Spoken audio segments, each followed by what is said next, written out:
Welcome back. You're still watching this edition of the AI Report right here on News 9. Now, something very interesting made headlines last week. If you haven't seen those images, you are potentially living under a rock. But fear not, we are here to lift that rock off your head to tell you all that's happening in the world of artificial intelligence. And something fantastic that came to light last week was the use of this new Gemini tool called Banana. And Nano Banana, it has multiple versions. Banana 2 is the latest one, has shown images, absolutely photorealistic images of the big daddies of big tech. Everybody you can think of, from a Satya Nadella to a Sundar Pichai to a Jensen Huang to an Elon Musk, all of them in multiple situations. You see them in a nice evening setting in a parking lot. You see them sitting almost in a hostel dormitory. We're not the experts here, but it's our job to bring you experts who are using these tools, playing with them, and really adding efficiency and creativity to their output day after day. And today, we have the pleasure of being joined by Mr. Sidhant Chowdhry. He's a young ad filmmaker who runs his own production house by the name of Daku Productions. Well, Sidhant, thank you so much for taking the time and joining us here on News 9. First up, just tell me, out of sheer curiosity, how much of the work in your line of ad filmmaking is actually being done by human beings right now, or have most of the functions been overtaken by artificial intelligence? A large part of our pre-production work has actually been taken over by AI. So storyboards is a definite, we're almost 90% of our storyboards are all AI right now. When we look at iterations, we make a thing called a PPM board, right? Where we show reference images, mood boards. All of that is now fully AI generated. Otherwise, we had to scrape through the world's data and, curate images to create a mood board. All of that is now fully AI generated as of today. All right, so let's talk about this new tool which is doing the rounds, and the whole world seems to be going bananas over Nano Banana. Have you personally used this tool? And if so, how does this tool sort of differ from its own previous avatar and all the other tools which are available right now for creative professionals to toy around with? So Nano Banana part 1 was very mind-blowing for us anyway. So I'll just break it down what the 1 did and what the 2 is now doing. 2 is, again, it's only been a few days we've been experimenting with the second one, the Nano Banana Pro as it's called. So Nano Banana 1 was a huge step up in terms of continuity. So for example, if I want you sitting at your desk, and if I want a front angle and a side angle, but when I used to go to the side angle, your face would change, your blazer would change, your shirt would change. There'd be these kind of glitches. So Nano Banana part 1 kind of reduced those glitches by about 70%. Okay. So your hit rate became, if I'm generating 10 images, maybe 2 or 3 are actually usable in terms of continuity. But in the Nano Banana Pro, that has become like pretty much, I think every third or every second image, I'd say, is actually usable in terms of not changing props in the scene, costume, continuity. All of that is bang on, absolutely bang on.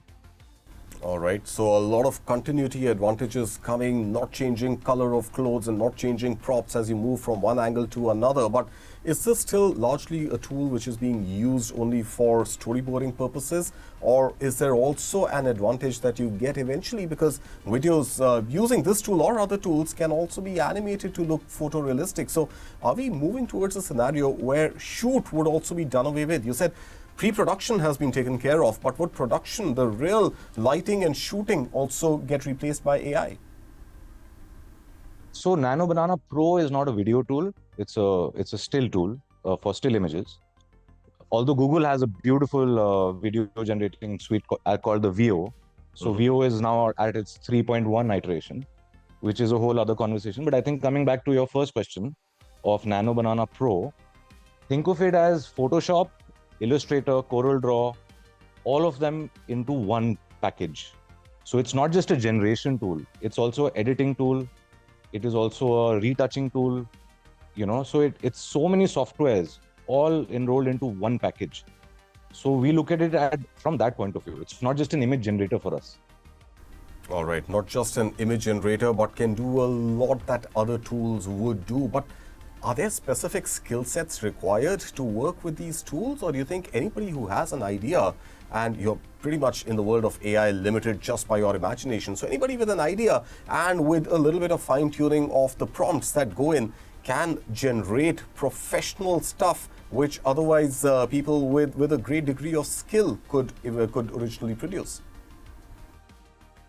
So see, you can't replace aesthetics and taste. You can't replace that. But there's a saying that I laugh about on a daily basis, is that mediocre is the new bad. So there's nothing called bad anymore, right? The more forward we go, mediocre becomes the new bad. So anybody can get up to a very above average level, actually. Of course, great work still needs skill and training.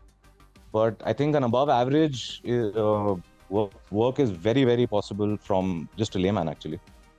All right, so there is no bad work anymore. Mediocre is the new bad. That's something important, and I'm sure to use it, and I will borrow your phrase and use it in our conversations as well here in the newsroom. But I want to now progress to the other aspect that you touched upon, and that is the entire story from just illustration now to video generation. And you mentioned, of course, the VO, but you also have tools like Sora.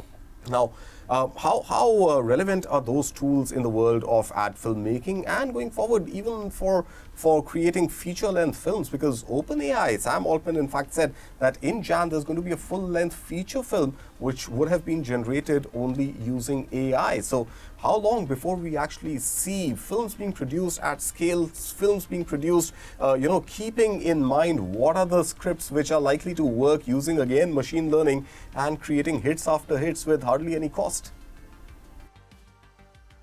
I mean, the funny thing is, Kartik, we are in the middle of a feature film ourselves, so it's not very far away.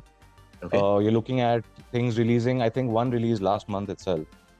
But that was a prompt-based workflow. So what the video generation world is now moved on to is motion capture. Mm-hmm. So where we're actually motion capturing an actual actor and using those facial data tracking points of the body and the face and superimposing that data onto AI characters, whether they're animated or photoreal, but just taking that human data point from an actual actor's performance, where, that it's a thing called uncanny valley, which AI was not able to overcome right now. Right. But I think through Google's VO has overcome uncanny valley to a great extent on its own, just through prompts. But as filmmakers, of course, we also want to be cutting edge and ahead of the workflow. So we actually use motion capture to merge the two things. All right. So motion capture, mimicking what real actors would do, albeit the output that you see is going to potentially be AI generated. Now, where does this leave the performers, the stars, the actor fraternity? Can we now safely assume, at least in a few years from now, actors will not be paid for their acting, but will only be paid royalty as part of motion sensing and motion mimicking technologies that you're talking about? See, the lower level of the entire creative industry is going to be very badly hit, is already very badly hit. It's the present scenario, it's not a future scenario. But see, celebrities will always be celebrities. You can never replace that. So I think this, if you have a big following, if you have a fan, following behind you, you're safe, because you can never replace being a celebrity. Although there are digital-only celebrities. If you see Japan, there is a Vocaloid performer who's performing to packed stadiums. It's a fully AI character, right?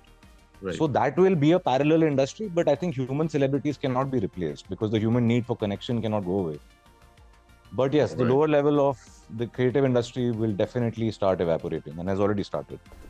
All right, and of course this problem, which was originally just Hollywood-based, is now gradually creeping into the Indian creative arts as well. Let's leave it at that for today. Thank you so much, Sidhant Chowdhry, for joining us and for sharing all that's happening in the creative field using the large world of artificial intelligence and the tools offered there. And thank you so much for your time, Sidhant.